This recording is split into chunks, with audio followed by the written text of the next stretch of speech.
जम्मू कश्मीर सरकार की anti encroachment drive Kashmir और जम्मू दोनों संभागों में चल रही है। लेफ्टिनेंट गवर्नर मनोज सिन्हा के आश्वासन देने के बाद भी कि गरीबों को, कमजोरों को, छोटे दुकानदारों को परेशान नहीं किया जाएगा, लोग डरे हुए हैं, घबराए हुए हैं। इसी के चलते आज सिविल सोसाइटी के कुछ लोग भारतीय जनता पार्टी के वरिष्ठ नेता देवेंद्र सिंह राणा से मिलने के लिए उनके घर पर आए। उन्होंने उनसे मुलाकात की। क्या बातचीत हुई? राणा साहब, सबसे पहले अब सिविल सोसाइटी के लगभग सभी लोग थे, धार्मिक धर्मगुरु भी थे, उसमें मुस्लिम समाज के लोग भी थे, हिंदू समाज के लोग भी थे, सिख समुदाय के लोग भी थे, सभी लोग आपके पास आए थे। और जब आम लोगों से भी बात की जाए, chamber of commerce and industry के प्रधान भी आपके पास थे। जब आम लोगों से बात करते हैं, वो कहते हैं कि जी ठीक है, एलजी मनोज सिन्हा का आश्वासन अपनी जगह, लेकिन लोग अभी भी डरे हुए हैं। तो क्या कहा उन लोगों ने आपसे आज? देखिए, पहले मैं आपसे ये वाज़ेह कर दूं कि जो एंटी इंक्रोचमेंट ड्राइव है ये एक हाई कोर्ट के डायरेक्शन पे चल रही है और उसमें एक आदमी सुप्रीम कोर्ट में भी गए और सुप्रीम कोर्ट ने हाई कोर्ट का ऑर्डर जो है अपहोल्ड किया। पहले तो ये वाज़ेह हो जाना चाहिए कि हाई कोर्ट की डायरेक्शन पे ये हो रहा है।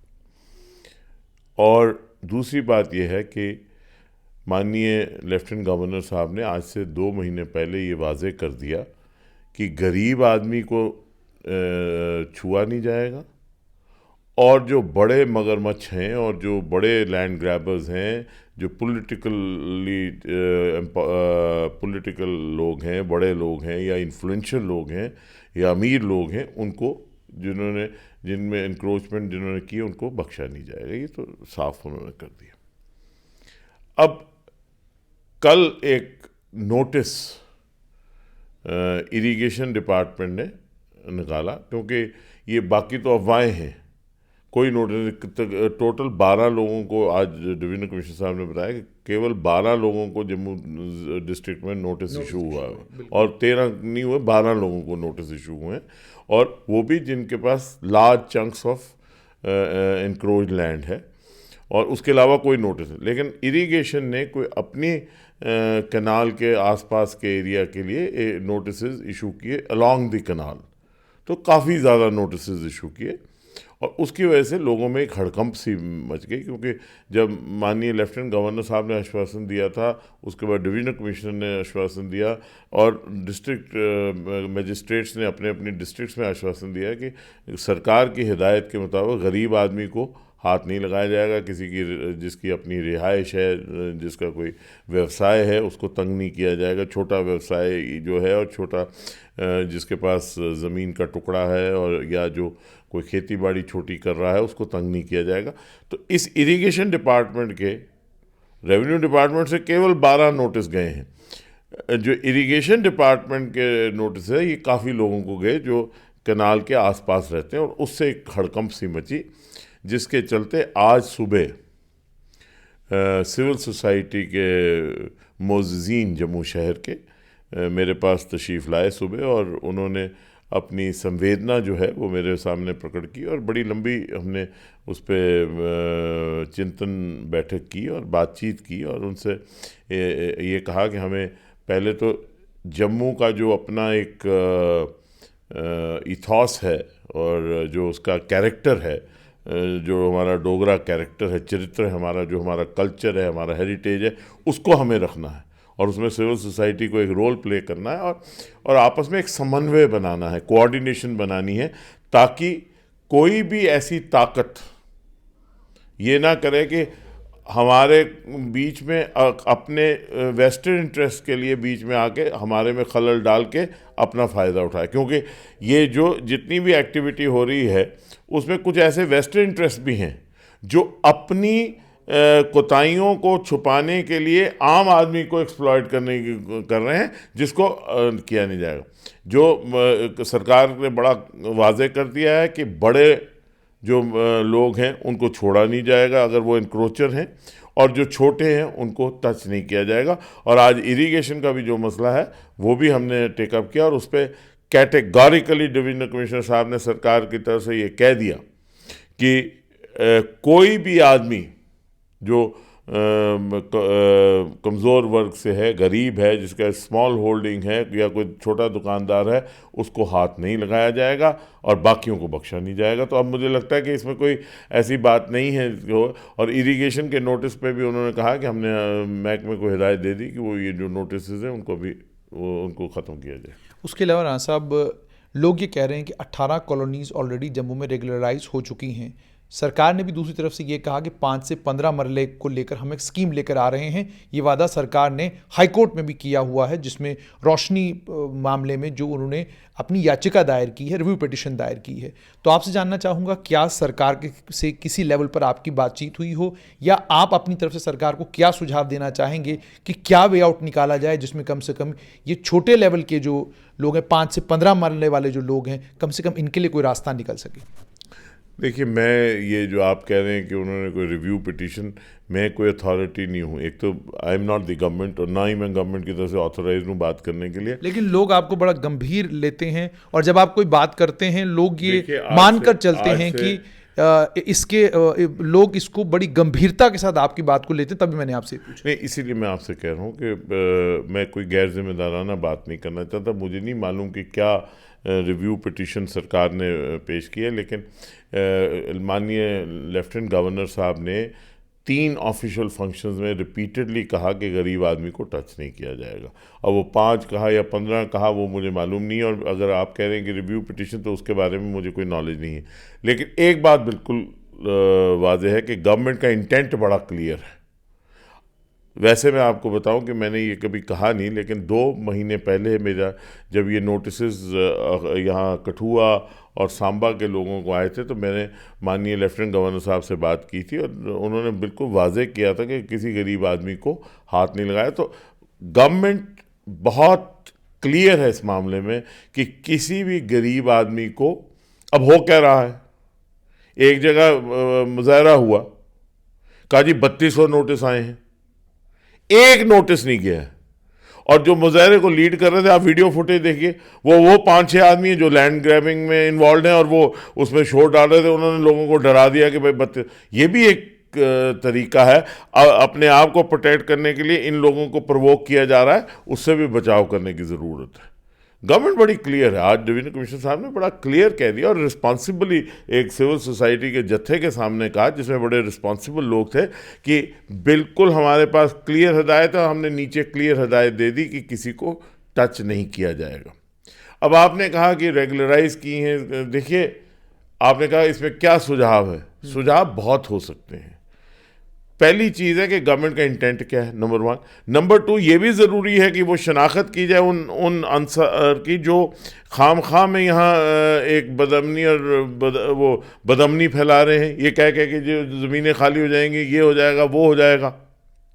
और जो आज नोटिस इशू हुए, ये जो कल इरिगेशन के हुए, मैं समझता हूँ इसमें भी देखने की ज़रूरत है कि जब सरकार की क्लियर पॉलिसी थी, फिर इरिगेशन ने नोटिस क्यों इशू किए, ये देखना पड़ेगा। ये क्योंकि इरिगेशन डिपार्टमेंट ने आउट ऑफ द ब्लू एक नोटिस निकाल दिया और एकदम सारे जम्मू से लेकर कठुआ तक नोटिस निकाल दिए, मतलब कोई बात नहीं बनती। गवर्नमेंट जो है वो देखना पड़ेगा इनको कि ये क्यों नोटिस, कोई ऐसा तो नहीं, कोई साजिश के तहत ऐसा हो रहा है कि भाई इशू सेटल है तो उसको चलाइए। क्योंकि मैं आपको एक जगह का बता दूं, एक जगह में 4 लोग इन्वॉल्व थे, उन्होंने जान के 2-4 लोगों को नोटिस दिलवाया कि ताकि यहाँ बदअमनी पहले तो हम अपना बचाव कर लें।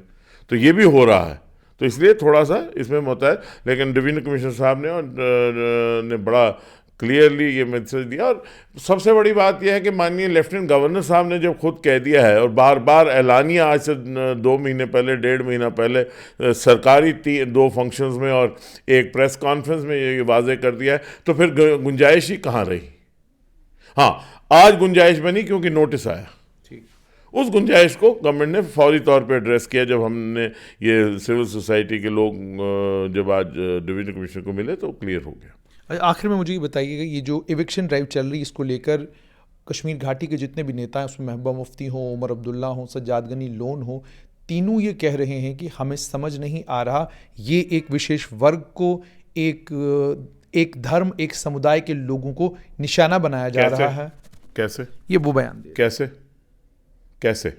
बयान क्यों दे रहे हैं? कहते हैं कि डेमोग्राफिक चेंज हो रही है। किसी ने आज बयान दिया है कि there is a design to change the demography. कौन सी डेमोग्राफी चेंज होगी? 5 अगस्त 2019 से अभी तक कौन सी डेमोग्राफी चेंज हुई? किसने किसी को यहाँ से उखाड़ने की कोशिश की? किसने जम्मू कश्मीर के वासियों को तंग करने की कोशिश की? ये गलत बात है।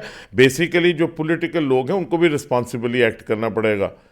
एक्चुअली उनको कमजोरी लग रही है।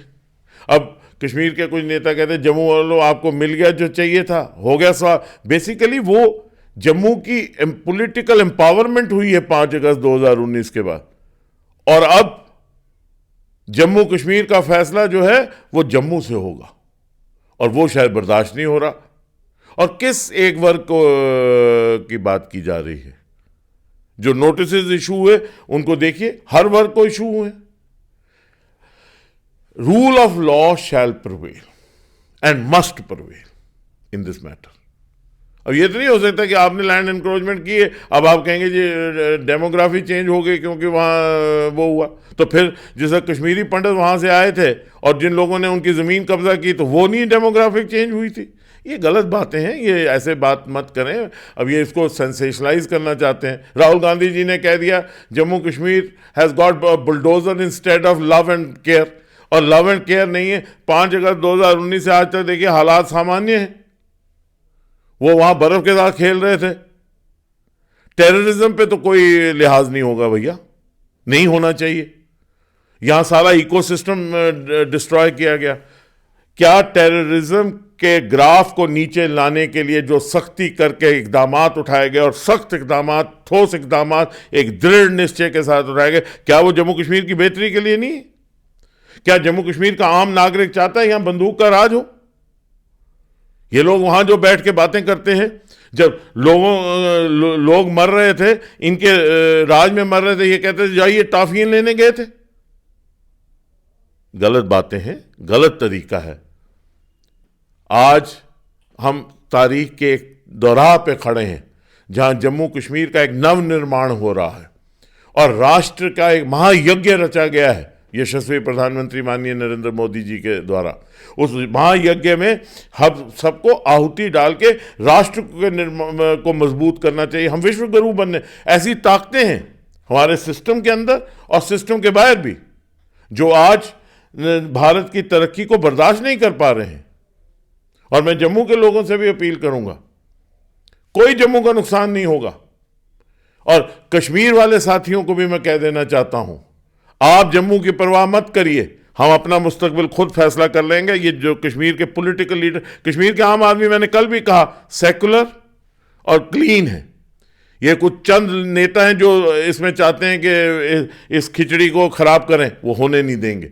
जम्मू जो है, जम्मू का फैसला जम्मू खुद कर लेगा। किसी कश्मीरी पॉलिटिकल लीडर की ज़रूरत नहीं है जम्मू के मुस्तकबिल का फैसला करने। और अगर वो ख्वाब देख रहे हैं तो वो ख्वाब भूल जाएं। जम्मू कश्मीर का फैसला जम्मू से ही होगा और जम्मू अपना मुस्तकबिल जम्मू कश्मीर का बनाएगा। और हम जम्मू कश्मीर को इकट्ठा रख के, हिंदू मुस्लिम इत्तेहाद करके, इकट्ठे चल के, सबका साथ, सबका विकास, सबका विश्वास और सबके प्रयास के साथ जम्मू कश्मीर को एक मॉडर्न डेवलपिंग इकॉनमी के तौर पे सर का ताज बना के भारत का दिखाएंगे। जैसे 5 अगस्त के बाद यशस्वी प्रधानमंत्री के निर्णय के बाद अमन आया, वैसे ही तरक्की भी होगी। बहुत बहुत शुक्रिया। तो आपने सुन लिया कि भारतीय जनता पार्टी के नेता देवेंद्र सिंह राणा का साफ तौर पर कहना है कि जब लेफ्टिनेंट गवर्नर मनोज सिन्हा ने कह दिया डेवकॉम से हमारी बात हो चुकी है, तो फिर वो लोग जिनके पास थोड़ी सी जमीन है या वो गरीब कारोबारी, उन्हें परेशान होने की कोई जरूरत नहीं है। और दूसरी सबसे अहम बात ये कही कि कश्मीर के राजनेताओं को ये चीज़